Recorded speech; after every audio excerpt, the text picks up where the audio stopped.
As we're getting started, I'm going to go ahead and start with introductions so that we make use of our hour-long session.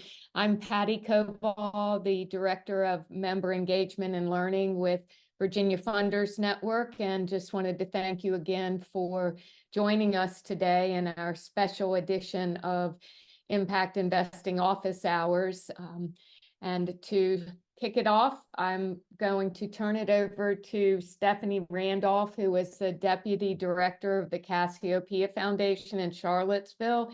And Stephanie and a number of other folks who are on this call have been our, just have been so wonderful for the last 3 years and getting our impact investing work off the ground and making their time available to continue offering these sessions and planning them, and we have a great lineup for you all today. So Stephanie, I'm gonna go ahead and turn it over to you. Thank you.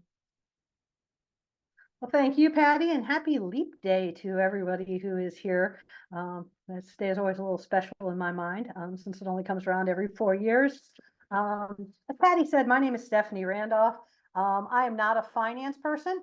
I come to this space from a program and impact perspective. But over the last 10 years, I've had the wonderful ability to work for a foundation that has been deep into the impact investing space, both through Blue Moon Fund, Cassiopeia Foundation, its subsidiary, Purple Tiger, and Invest Appalachia. And I've come to see impact investing, and Angie, if you want to go to the next slide, because we all know why we're here, as a set of tools that exist for us as foundations to help advance our values and help make the work that's most important to us in our communities happen faster. Over the last 2 years, VFN, or 3 years now, VFN has hosted a series of webinars and conference sessions introducing members to these tools and examples that are happening within the Commonwealth, and offering first steps to people and foundations as conversation starters for boards, for staff, and for your community to begin to explore how can we use all of the tools available for us, and how do we make use of all of the financial capital that we have available to maximize our impact. In the past, we've largely focused on the below market rate space and focused on direct investments into our community.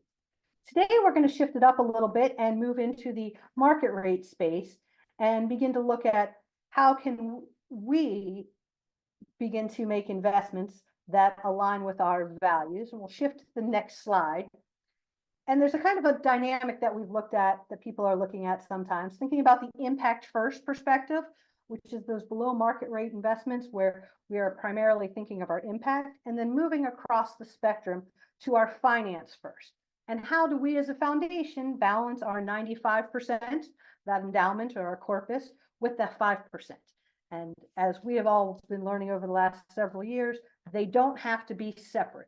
We can begin to align them. And for those who are new to this space, I'm going to just share kind of 3 of my biggest takeaways in the last 10 years. One, if you're new, welcome. Just know everyone, even the expert panelists we're going to meet in a second, everyone is still learning. The space is changing rapidly, and we're constantly creating new pathways and new opportunities in the space. So welcome to the learning journey. 2, really the best way to learn is by doing. So don't be afraid to begin to try a small slice or a small sliver of what we're talking about today or what we've spoken about in the past. And 3, impact investing is not just for our CFOs, for our investment committees.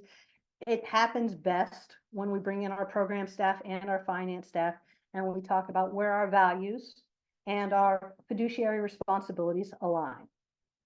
We can go to the next slide. Today, we are going to be focusing on our roles and our fiduciary obligations, and how do we ensure that we act as prudent investors. The world of finance and tax law is evolving, and so how do we ensure that our staff and boards and committees are staying up to date on the changes and those implications? Today's session, we're going to take a closer look at some of the emerging trends in the public equities markets, and how can we as trustees and staff take seriously the full range of our fiduciary duties. To accomplish this, we have 3 panelists with us today. The first being Brad Riddle Hoover from McGuire Woods. We have Christian Namack from Mattencock Capital, and Melanie Audette from Mission Investors Exchange. And if someone can drop their full bios in, that would be fantastic. But we thought it would be nice to start this off with a flow. Next slide, please. Of what are the legal implications? What do we need to know? What are we allowed to do? What is this concept of responsible fiduciary investing? What allows us to be able to think about our values and our goals as a foundation and our mission to impact our investings? Then Melanie Audette from Mission Investors Exchange is going to talk a little bit about the trends and best practices in the field. And then we're going to open up to you all for questions and begin that question and answer session. So again, I thank you all for being here, and get this started. Brad, you're first. Thank you, Stephanie, and it's nice to meet you all. I'm glad to be joining. My name is Brad Riddle Hoover. I'm a partner at McGuire Woods in Richmond. I focus on nonprofit organizations. My goal here today was to help you kind of think about the legal framework that is kind of the backdrop, and to help you educate your staff and your board about how this space can be something that's important to the organization, and want to make sure you understand where you're allowed to play in the sandbox. It's really exciting because if we think about it, nonprofit and tax-exempt organizations are a very large sector of the economy.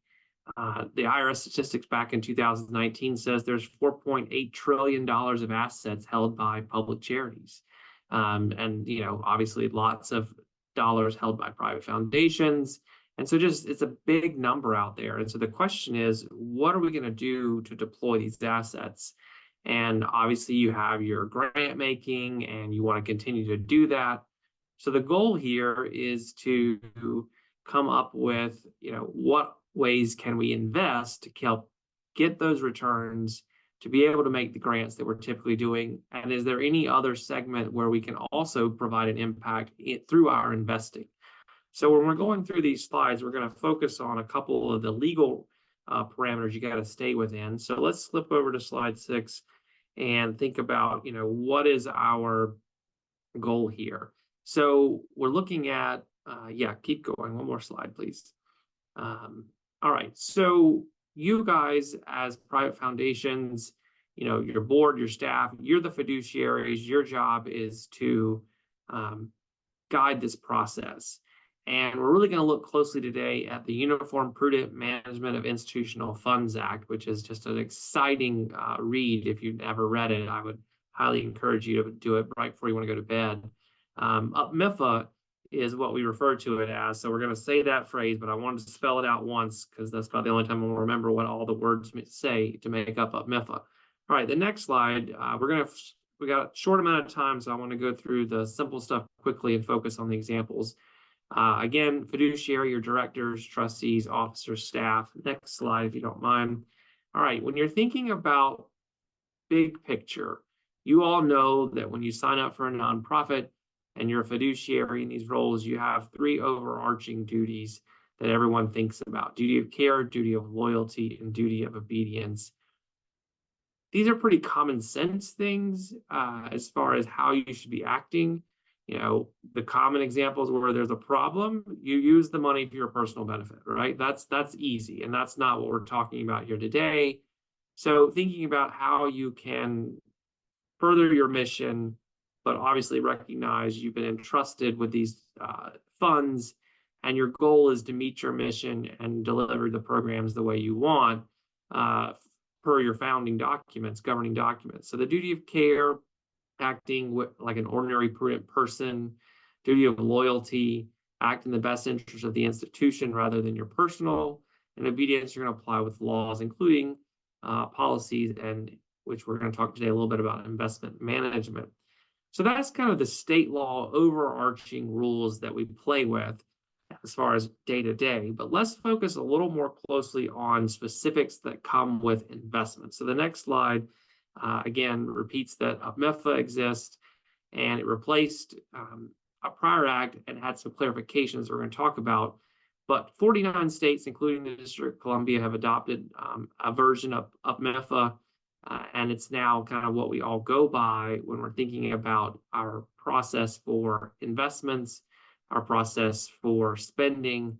Maybe a whole nother topic on spending rates and things like that. But for private foundations, you have your 5% from the IRS standards. But looking at the next slide, the biggest change with MIFA that came about for purposes of investing is it gave us factors that you consider when making investments, including the preservation of your endowment fund. And so that's really where we're going to focus on today. You'll see on here, I'm not going to read the other bullets, but those are things that are also came through with MIFA. But let's go to the next slide. Focusing on MIFA, we got to get some definitions out of the way. And I know those are painful, but let's focus on that so we know what dollars we're talking about in our buckets. So MIFA applies to institutional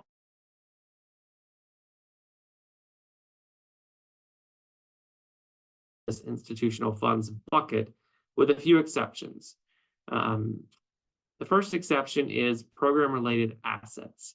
So the program-related assets are things that you're holding not for investment purposes, but you're holding because it's something related to what you're doing as your charitable purpose. So here the example is you're a charity, you purchase land next to your building because it's going to be for future development for your campus or whatever product you're doing. If you're an operating foundation, maybe more difficult for an example in a non-operating foundation, but that's the example here. That building is not going to be considered institutional fund because it's a program-related asset. So you kind of carve that out of your overall mix of investments to figure out, have you got the right mix and being prudent here.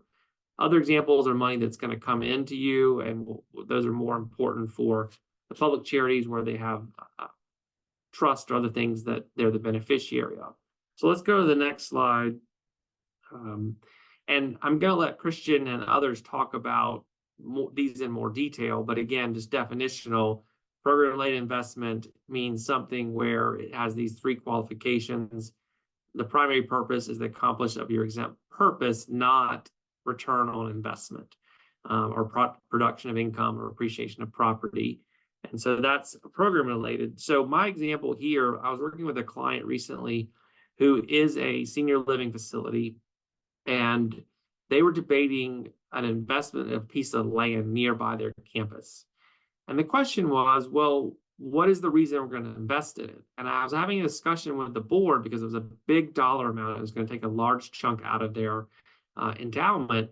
And it was like, well, is this a good investment? And the investment committee read out its report, and they analyzed the issue differently than I expected, which was, is this a good investment for return purposes, not anything to do with our mission? And so it's fascinating to me that they justified the investment because they anticipated a possible appreciation of assets, and they saw it as an alternative to public equities, just another type of diversified investment, where the board was focusing on, could it have been a program-related investment, something they'd hold a future building on the campus? So you can see there are different reasons why you're focused on different investment strategies, and that's an example from a program-related. Let's go to the next slide and talk about mission-related. These are another example, and Christian's going to talk more about some of these type concepts, but mission-related supports your charity's mission and program. Below market or market rate returns are possible. For private foundations, these are not going to be jeopardy investments, which obviously is important, but you still got to meet the prudent investor standard. I had a client that was doing, set up an educational kind of fund and did some scholarships, but for many years did loans to students. And there was a earnout. Basically, if you worked in certain schools, you wouldn't have to repay the loans. And there was a hard decision to make of whether we wanted to continue in this type of investment, because they were making some returns on the people that repaid the loans. But for them, they decided this wasn't where their mission really was aligned best, and they'd rather invest in other things and actually just give out scholarships. You could see in that case where it was kind of a decision point for the board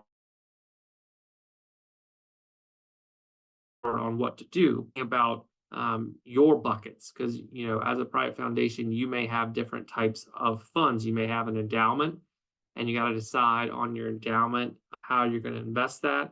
If your board set aside some money for a quasi endowment, one more slide. I think we're on the next one. I think. Let's see. There we go. All right, catching up. Sorry about that. So we just mentioned endowment. Those are donor restricted. So if started your foundation, put in money, or people make donations to you that have donor restrictions about whether you can spend it now or spend only the income, that's an endowment. That's an institutional fund, and MIFA applies. Quasi endowment, your board designated some money.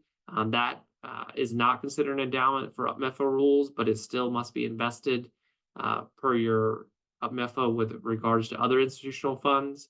And then there's restricted and unrestricted. If you have funds that are for particular purposes, could be endowed or not, unrestricted, available at any time. So when we're looking at these standards on the next slide, the question is, what do we need to do? And this is the meat of what we wanted to talk about, and we'll run through it quickly. So as an institution, first and foremost, you consider your charitable purpose and the purposes of your funds. And that's the big picture, right? Like, you want to make sure you're using it for the purposes you were founded for, and making a return is not all the best return is not always the final decision point. But you want to do this with ordinary prudent person. That's the standard we're focusing on when it comes to making these investments. So the next slide gives you the factors, and these are the things that you have to think about in total, not with each specific investment, but your overall portfolio and how you invest, looking at the general economic conditions, how the things can maybe appreciate, depreciate, any tax consequences to the extent you have taxes, whether it's your net investment income tax or your unrelated business income tax, if it triggers into that. The role of this in your overall portfolio. Obviously, diversification is something we always think about, but we want to talk through it in this kind of structure where the board may make a decision that a portion of the funds are not going to be invested in that. We saw the chart far right looking at the private equity, maximum return. There may be other portions of your endowment or institutional funds that you want to move backwards into, maybe not focus just on making returns, but having some sort of impact.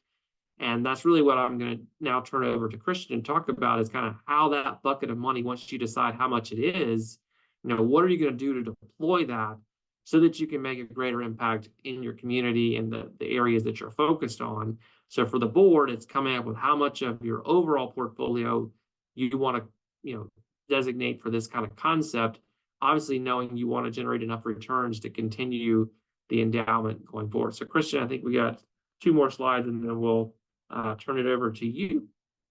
So you want to pass on to Christian.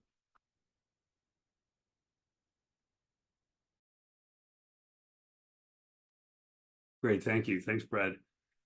And thanks for sort of laying the table with the legal background. I always wonder if that's always a good start.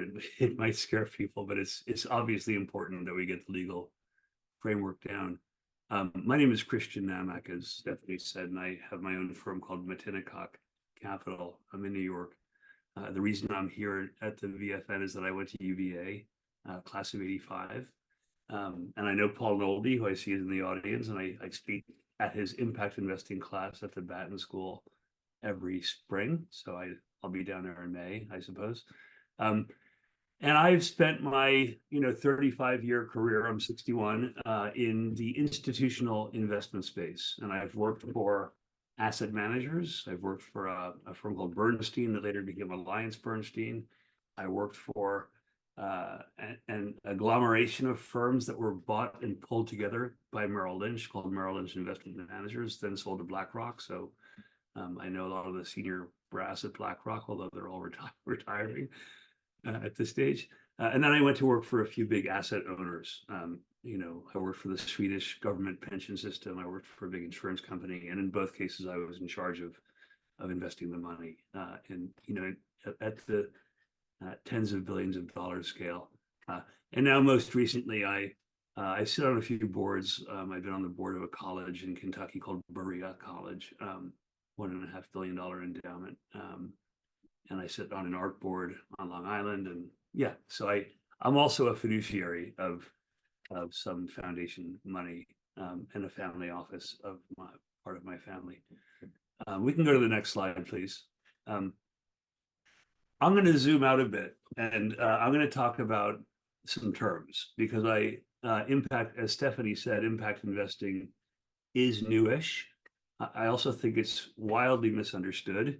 And I'm going to try to debunk some of the myths that are out there. But let's start with some terms. So the first phrase I ever heard used about this kind of investing was called SRI, socially responsible investing.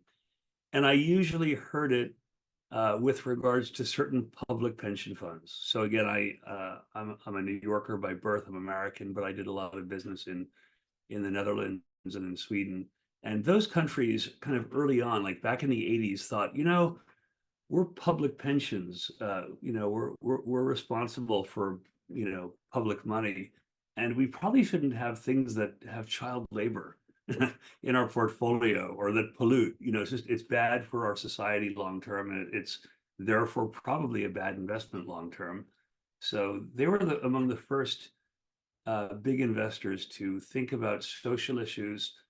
And again, it wasn't really a moral decision. Actually, it was a practical decision. From a practical point of view, you'll probably get hit if you're a polluter, or if you have bad governance or bad social policies. You'll get fines, you'll go out of business, etc. So SRI was kind of the first phrase that was used. Later, and I'll get into, Kofi Annan, who ran the UN for a while, he used a phrase. We'll stay on the slide for a minute, but I'll refer to it on the next slide as well. He challenged the financial services industry in 2003, 2004. He did an annual letter to the world. I think all the UN heads do that. And he said, I would challenge the financial sector to think about the environmental, social, and governance behavior of their businesses. He wasn't even talking about investing per se, just the financial sector. And what happened was a body of, I think, 15 global firms, Goldman Sachs, Allianz in Germany, Bank of Japan, got together and looked at environmental, social, and governance topics. Now it's called ESG. And how do we relate to these three topics in our business at large, in our investments, in how we talk to clients, etc. And a report was issued a year later called "Who Cares Wins," and I'll refer to that on the next slide in a minute. So ESG is a topic. I'm sure you've all heard the phrase ESG, and it's become a political football, and I'll speak about that as well. Impact. About 5 years later, the term impact started to be used a lot in impact investing. And then it was a report came out in 2009, 2010. It was a joint report of JP Morgan Asset Management and the Rockefeller Foundation talking about impact investing. And it was really the first time that phrase was used kind of officially in a financial report. And back then it referred to impact as a concessionary investment. It presumed that to have a good social or environmental benefit, you're going to give up on return. I don't believe that, and that's not the case today. It's not what we mean when we say impact. But at the time that report was written, impact meant you're going to give something up to do good, and I want to get to that. And then finally, the latest phrase that I've been hearing, again, I'm a New Yorker, and I live in Brooklyn, and my city council person is a man named Brad Lander, who's more recently been elected as New York City's comptroller of the currency. So he's in charge of $254 billion of pension assets. I just looked up the number this morning. And he's a player, it's a lot of pension money. And he likes to use the phrase responsible fiduciary investing, because it kind of marries the legal responsibility of trustees, as Brad referred to, the three duties of care, loyalty, and obedience, with investing. If you're a fiduciary for the fireman's pension fund or the teacher's pension fund or the public employee's pension fund, you're a fiduciary for millions of people's retirement money, and you need to behave responsibly. You also need to be a responsible citizen, in his way of looking at it. So he kind of merges both terms, and I like to use that term. That's my favorite phrase these days, is being is responsible fiduciary investing. So we can go to the next slide. Thanks. So the history of all of this, impact, ESG, responsible, whatever you want to call it, SRI, it really started with faith-based investors. It started with Quakers. I happen to be Quaker. And, in the early days of Quaker, on Sunday, I was in Bryn Mawr, and I went to the Quaker meeting house that was built in 1680. So they've been around for a while in this country. And all Quakers have certain parameters around which they behave, including invest. And from the early days, how you invest is part of how your ethics. It's just part of how you steward your money. And I've been told by Jewish friends that in the Bible, what Christians call the Old Testament, there are quite a few phrases that refer to ethics and money, and ethics and investing, and stewarding your resources ethically. So it really came out of faith-based investing. I mean, today, some of the leaders and longest running ESG, SRI, use whatever phrase you want, investors are like Westpath in Chicago. It's the Methodist Pension Fund, the Episcopal Pension Fund here in New York. J-Lens is a group of Jewish investors, Jewish institutional investors that get together. And there's a great organization, if you want to dig deeper into the faith-based investment community, called the ICCR. It's here in New York. ICCR. It's a great, I think it's iccr.org. And they're also quite activist. Shareholder engagement is a big part of what faith-based investors do with their public equity portfolios. If you own shares, you're allowed to attend an annual meeting, and you're allowed to bring things to the annual meeting, and you're allowed to even elect new board members. Like, there was a group of activists, about 4 new board members elected onto Exxon's board that were climate concerned people, I should say. Nothing changed, but that's beside the point, or maybe it's not. Another piece of history, which I already referred to, is Kofi Annan with his statement of the financial industry. And if you Google "Who Cares Wins," you can download the report. It's really worth reading. It makes a great read. It's now 20 years old, but it's still quite fresh, I think. The Rockefeller Foundation and JP Morgan, their report is called "Impact Investing in Emerging Asset Class." I think it's 2009, 2010. One of the authors is a close colleague of mine, Christina Leon-Hoved, and I want to mention her in a minute as well. But that's also worth a read. Although again, they have the bias that impact equals a lower return in exchange for a positive impact. And then a question becomes, how do these different strategies, SRI, ESG, impact, how do they fit with different investor types? So, when I look at the investment world, I think of endowments, foundations, family offices, public money, pensions, sovereign wealth funds. And I've worked with and spoken to all of the above, wealthy individuals, high net worth individuals, retail investors. They all have different legal requirements as well. I mean, a retail investor or a private wealth or even a family office can invest however they want. A public pension is often governed by state and federal laws. And that is a great segue to my next point. What do the laws say? I spoke at a conference in the fall in Edinburgh in Scotland, and it was an international, kind of a global group of quite big institutional investors. And the topic I was given was the ESG wars in the US.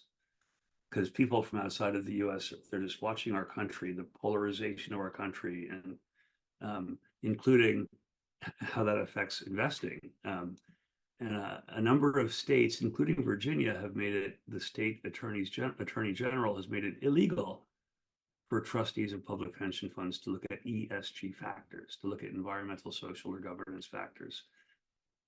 Some other states, like California and New York, have made it illegal to not look at these factors, and it depends on how you define your duty of care. To not care about governance, how companies govern themselves, or a bond issuer governs themselves, or to not care about the social implications of a stock or a bond or a private equity investment or a commodity investment. You're in breach of your duty of care, or you're not, depending on which state you live in and which attorney general. I have to put on my New York cynical hat for a minute. I think what I've noticed is that most of the attorneys general who've made ESG illegal have a lot of fossil fuel funders behind their election campaigns, for what it's worth. Duty of care as a fiduciary. I mean, there are so many interpretations of that. And I'll use Kentucky as a good example of how confusing it gets. It's also a Commonwealth, like the Commonwealth of Kentucky Attorney General has made it illegal for public fund trustees to look at ESG factors. Then the head of the state employees pension fund has sued the Attorney General, saying, how can you handcuff me by saying my team and I can't look at ESG?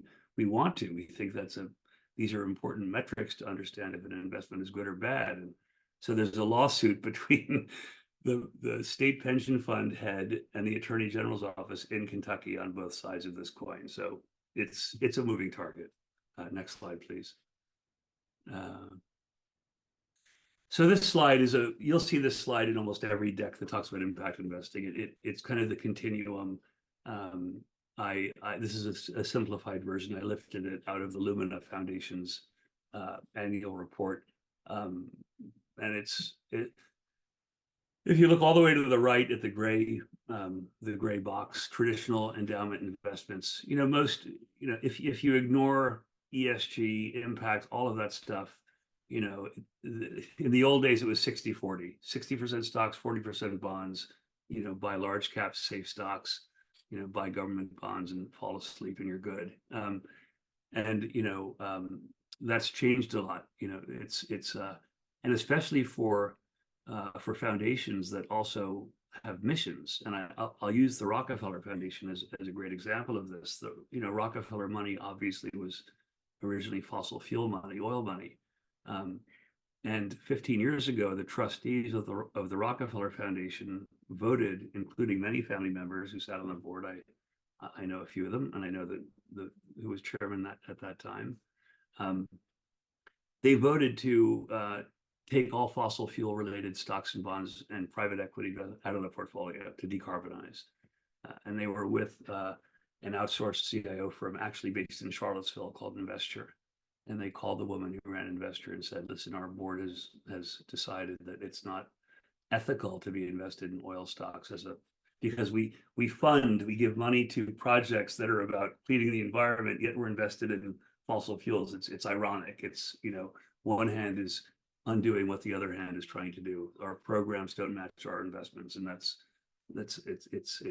not right. So sadly, investors said they couldn't do it because their other clients didn't want to do it, and everyone got the same portfolio. And so Rockefeller Foundation left and went to another firm in Denver and called Agility, who only does impact investing and tailors portfolios to everybody. Some people want, gender equity. Some people want no fossil fuels. That started a trend. I'd say Rockefeller was the first really big foundation to say we need to match what we say we want to do as a foundation programmatically to how we invest our money. The two should be correlated. And there's sort of the 100% club. Heron Foundation is another great example that is 100%. They use the term impact, but 100% aligned with how they invest their corpus, with how they fund projects and what they care about as a foundation. Just to quickly cover the slide, there's a legal issue that's here as well.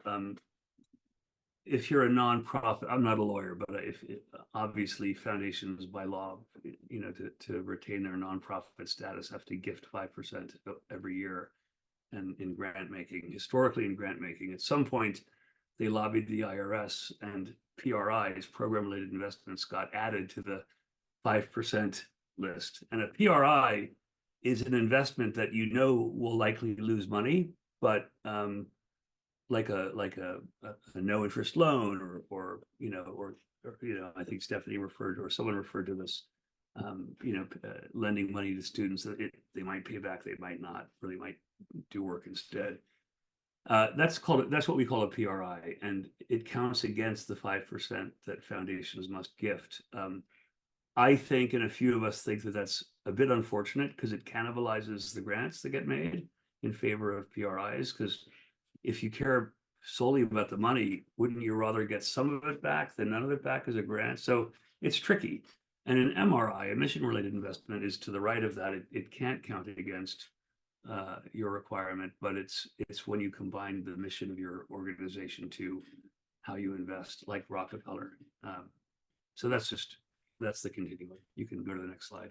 And I'm over my time, so this slide is just an informational slide. I know that a lot of you are community foundations and you're dedicated to impact by definition. And this is a great example of how a community foundation can be impactful with their portfolio.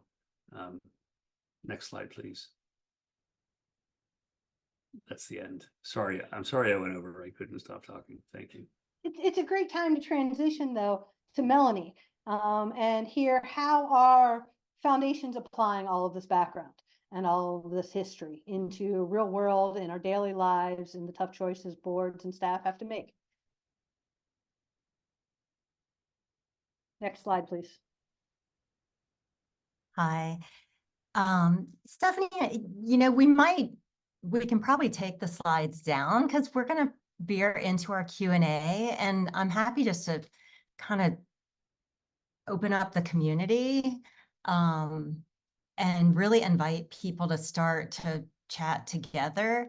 And I say that in part because at Mission Investors Exchange, we really are focused on building a community of folks who have opportunities like you do at Virginia Funders Network to talk and compare notes on calls just like this. And that's really important because being a foundation, you are mission driven. That's your purpose. And when it comes to your endowment, it's really difficult because you have program folks that typically are not working hand in hand every day with investment folks.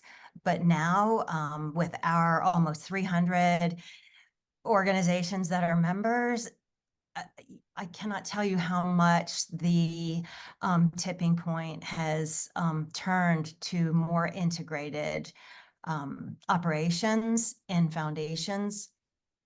And what I mean by that is no longer do we have these separate social impact investing teams. They still exist in the largest foundations, but they are in concert more and more with program officers alongside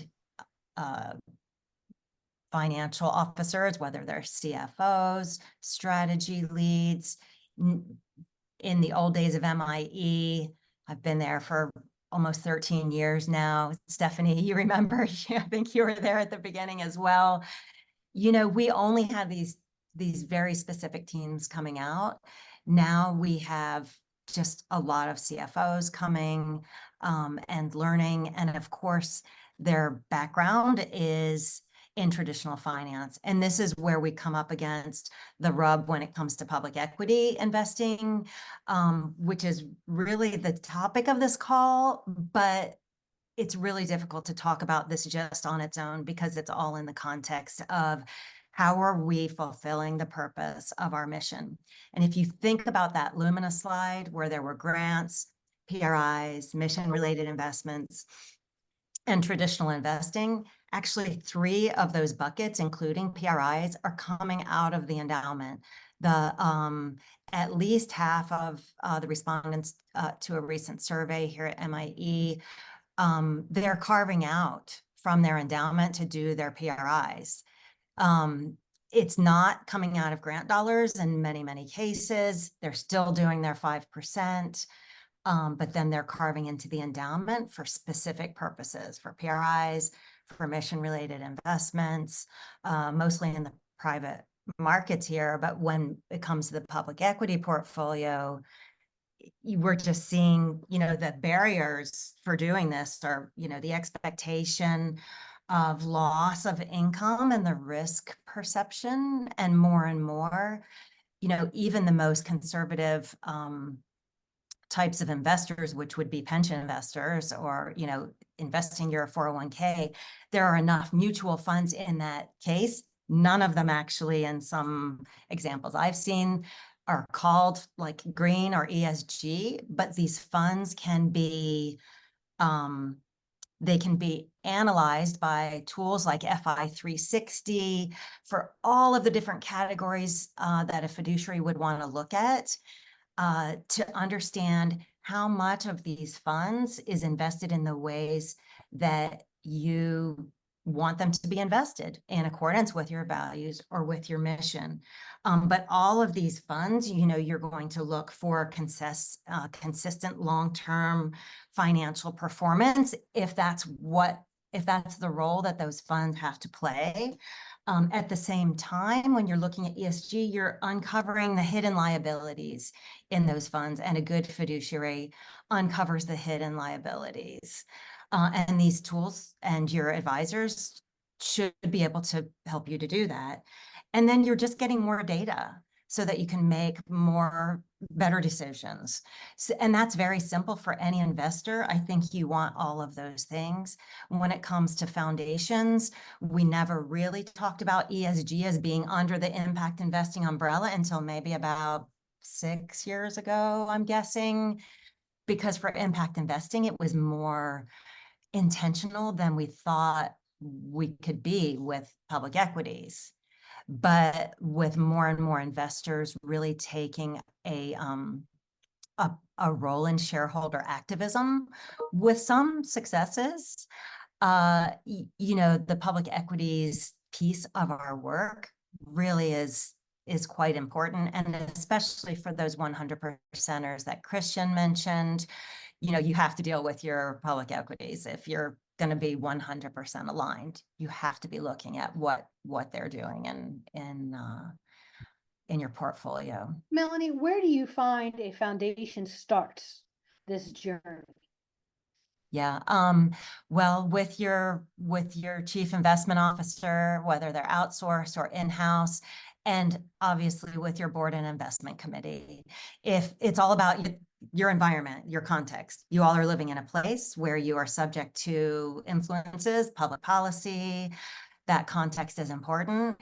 If you don't have an investment committee, and in a report, actually, I'll put this report in the chat. This is a recent report that was done by Builders Vision and Social Finance. Hold on, let me get it here in the chat. Just pop it in here.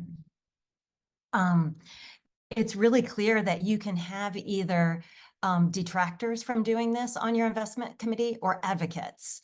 And the foundations that have advocates on their investment committee and on their board are the ones obviously that can move faster. And, we're very intentional here at MIE, and I think at VFN as well, in connecting folks in the broader community to be able to help boards to identify folks who have this experience so that we can get them introduced and potentially on boards of foundations that want to add more expertise. Looking to your advisors, and I had put in my slide, there is a flurry. And I will say the people I know who are doing RFPs for investment advisors have more work than they can handle, literally, because so many foundations are looking for new investment advisors, not necessarily to replace who they're working with, but to enhance the breadth of the knowledge when it comes to this type of investing and more impactful investing as well on the MRI side. So I would love to see if there are questions. I'm sure we didn't cover everything, but I know we only have 15 minutes left. So I want to make sure folks get a chance to speak. And feel free to come off mute or put a question in the chat if you have one. While we wait to see if there are questions from the gallery, Deb Markley, if you wouldn't mind joining us, and you've started to share in your trainings a lot of a different perspective on duty of care and how that applies to our mission. Can you share a little bit about that? Happy to, Stephanie, and I'll give full credit to where credit is due. Rosalie Sheehy Cates, who was with the giving practice at Philanthropy Northwest and is now not associated with them, but has done a lot of work, including is working with a group of folks to reconsider what fiduciary duty 2.0 means. And she did a presentation to the last accelerator of community foundation who were becoming local impact investors, and really spoke to that. And it's actually the duty of obedience, about obedience to mission as being part of the consideration for investment committee members, board members, trustees who are thinking about how the resources of the foundation are invested and what the considerations should be to be a good fiduciary. And so I do think, you know, as I was listening earlier and thinking about all the characteristics of fiduciary duty, I think it is an important question to ask as for mission-driven organizations. Where does that obedience to the mission of the organization fall into, as Melanie said before, not siloing it off here in the program side, but across all of the decision-making that a foundation needs to make, programs and investments. So, and I will, I'm pretty sure we have a resource that Rosalie pointed us to, and I'll try to track it down and make sure it gets shared so it can go out to folks. Patty, I'll make sure you get that.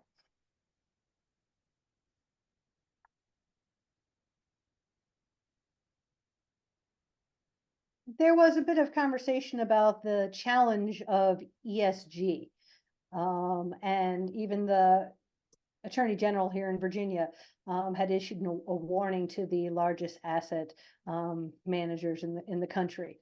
How are you, or what suggestions do you have that how do you address that with your board? How are you suggesting that we overcome that barrier or explain why it exists? Melanie, what are you hearing as some successful communication?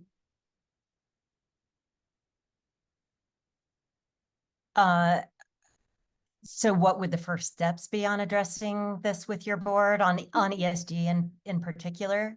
Yeah, when they are hearing on a certain news station that ESG is a bad thing and should be illegal, and what words of cautions can we bring to address the naysayer on our investment committee?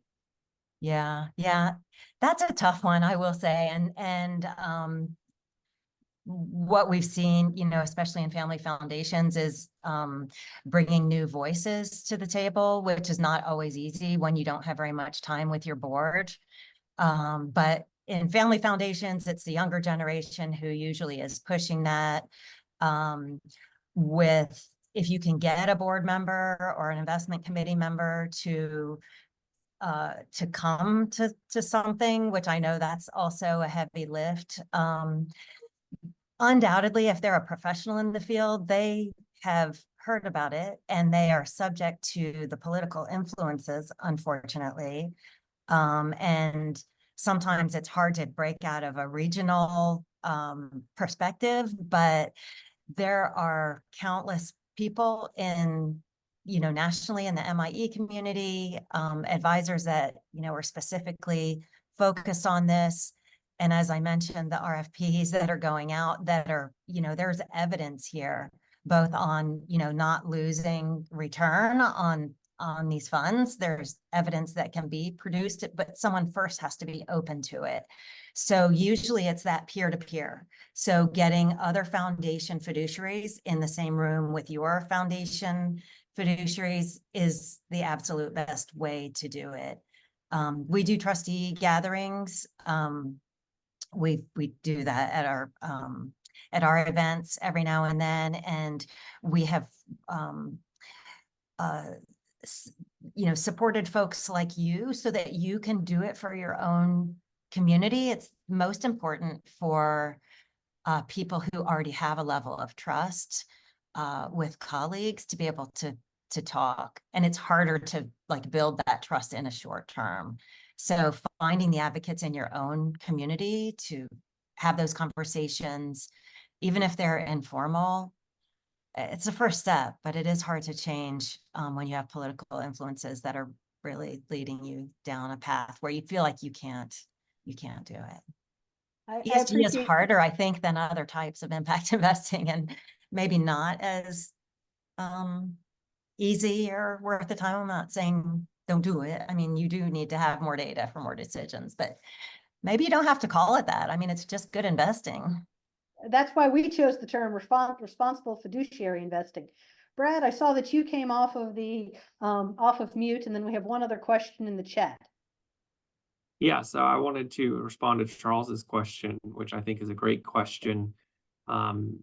So Charles is asking in the chat, investment committee decision about making a direct investment or using an investment advisor related to fiduciary requirements. And it's a great question.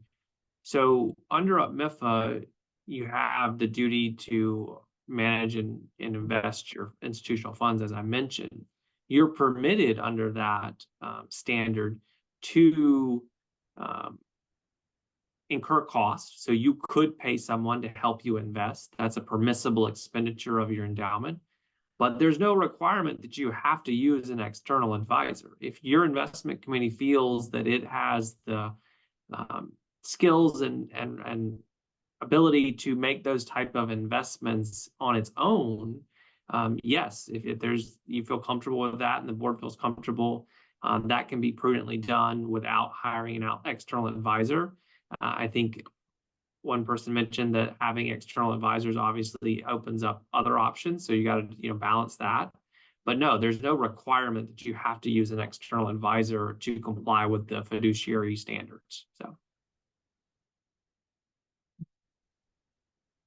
What is it? What does it see? Can you tell us more about the environment there in Virginia? I don't know. I see Chris. I know you've been in this field forever. What is it like there? What are you hearing from board members, trustees, others on ESG in particular? Well, I'm in Florida, so you can imagine the conversation in Florida with Ron DeSantis as your governor. So right now we're not allowed, pension funds aren't allowed to invest in ESGs. One thing though, going back to Stephanie's question that I found helpful, it hasn't been difficult for our board to get on board on this, but we want to make sure that they stay on top of it, and we want to make sure that they're aware. So we just did a whole session on the Fearless Fund. And we brought our counsel in and said, hey, look at our IPS. Make sure, even though I feel that our IPS is very strong, leaning into impact investing and what we hope to accomplish, and we name the fiduciary duties and say, hey, investment maximization isn't any more important than mission. But we wanted counsel to kind of step in and give us the green light to make sure that there wasn't anything that we were putting ourselves too far out there, just in case we ever get the call from Ron or somebody else to say, hey, what are you doing over there? So anyway, I felt that was a great exercise for the trustees to get more comfortable with where we are and to give them permission to kind of flex a little bit if they need to. But it's something we're paying attention to. Hey, Stephanie, this is Dan Lehman. I've got a question for the panel. As I've shared with you, we're taking our first steps in the impact investing arena. And one thing I want to be very mindful of is to temper my excitement of proceeding with making sure that that staff and board are all moving forward together at the same speed. And I'm curious, what are some of the questions board members should be asking at these early stages that they may not be thinking to ask, so that we don't have missteps early in this process? I can start if you want, Stephanie. Hi, Dan, nice to meet you. And I was noticing you're from a community foundation. And of course, a community foundation is, a hub in your space. And you both are subject to those influences, and also very much equipped to be leaders in the field in releasing more assets for impact, not just your own assets, but your donors and others in your community. And I think, first off, the board would want to know, how this would show up for your donors, who are really at the core of what you're trying to do, as well as the communities that you're trying to serve. There are many, many different ways that community foundations have entered this space, both, carving off a slice of all of your funds and putting them into an impact fund that benefits your geography, to making guarantees so that other capital can flow. And there just are a myriad of solutions that your board can consider, showing some of the research that's been done on community foundations and impact investing would be a good place to start. And then maybe trying to carve out a little committee that not only includes your investment and program folks, but maybe even others who are more in direct daily contact with your donors could be helpful. So maybe one of your your donor services officers, because sometimes these programs get started, but we leave out the communications person or the one who's talking to the donors every day, and they really need to be a part of creating the solutions and informing the board. But again, understanding, like, do you have an advocate on the board who might be willing to learn and lead? That could be really helpful. Dan has done a great job of moving his board in this direction, and being very methodical about the process. So it's going to be fun to roll out. I want to be mindful of time and of everyone that is here, because we said this would be a lunchtime chat. If we can jump back onto the slides and say, please feel free to reach out to all of the panelists, reach out to other people in the community doing this work. Chris Crothers is on this call. Michelle Nelson is on this call. Those are great experts in the region doing this work and wrestling with not just the how do we do this from the investment side, but how do we do it from the back end bookend side. Mm-hmm. The best network you have are people who are doing it and learning alongside of you. A few other suggestions for how you can continue this learning journey. If you are on LinkedIn, look for Christian, look for Mission Investors Exchange.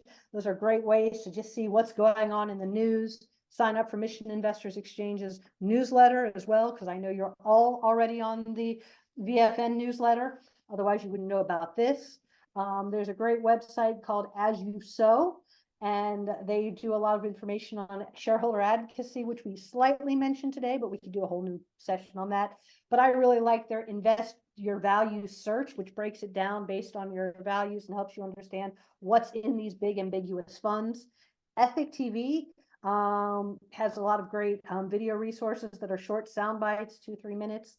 And also being launched this spring to happen in the fall, a group of private foundations, including Jesse Smith Noyes, who are doing this Cummings Foundation, are putting together a cohort for foundations who want to think about how they are active owners and how they understand what they're investing in.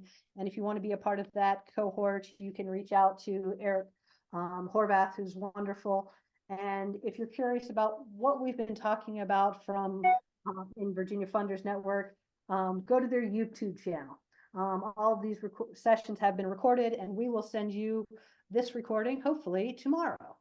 And Melanie wants to remind me and all of you that there is also a virtual gathering for community foundations that are coming up, and you can get those details in the chat to learn.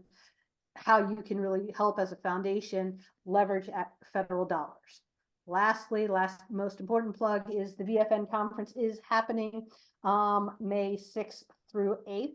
And there is an impact investing session being led by Deb Markley and some of the partners at Locus on what does it take to grow a healthy investment ecosystem, and what is philanthropy's role in building a strong capital absorption framework, which allows communities to determine and access the capital they need for the things they need most. I went really fast there. Beth, I'll turn it over for you. But Deb and everybody who has been a part of shaping this conversation for the last 2 years, Chris, Michelle, I am thankful for your partnership and everything that you do on a daily basis. Thank you, Christian and Melanie as well, and Brad. Thank you, Stephanie. Thank you, And Kristen. I just wanted to reiterate, thank you very much. This is always such a fascinating conversation. And I personally am learning so much from being around all the smart people that have shared some information. So thank you very much. There will be a survey that will come up as we exit this Zoom room. I hope that you will please share your thoughts with us so we can continue to make learning opportunities for you that are meaningful and valuable, and hope to see everybody at the conference.